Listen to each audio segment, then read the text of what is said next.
পাকিস্তানের সাবেক পেসার শোয়েব আখতার চলমান আইসিসি চ্যাম্পিয়ন্স ট্রফিতে বাবর আজমের পারফরমেন্স নিয়ে তীব্র সমালোচনা করেছেন। গেম অন হ্যায় অনুষ্ঠানে তিনি বাবরকে ফ্রড বা প্রতারক বলে আখ্যা দেন। পাকিস্তান দলকেও তিনি ছাড়েননি। চলতি আসরে ব্যর্থতার জন্য কঠোর ভাষায় তাদের সমালোচনা করেন।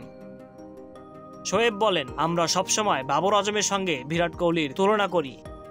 এখন বলুন বিরাট কোহলির নায়ককে? সচিন টেন্ডুলকার, যিনি 100টি সেঞ্চুরি করেছেন এবং বিরাট তার ঐতিহ্যকে অনুসরণ করছে। এরপর তিনি কটাক্ষ করে বলেন বাবর আজমের নায়ককে ঠুকঠুক, যা ইঙ্গিত করে সাবেক পাকিস্তান অধিনায়ক মিসবাউল হকের দিকে, যিনি রক্ষণাত্মক ব্যাটিংয়ের জন্য পরিচিত। শোয়েবের ভাষায়, তুমি শুরু থেকেই ভুল নায়ক বেছে নিয়েছ। তোমার চিন্তার ধরনই ভুল ছিল। শুরু থেকেই তুমি একটি প্রতারক ছিলে।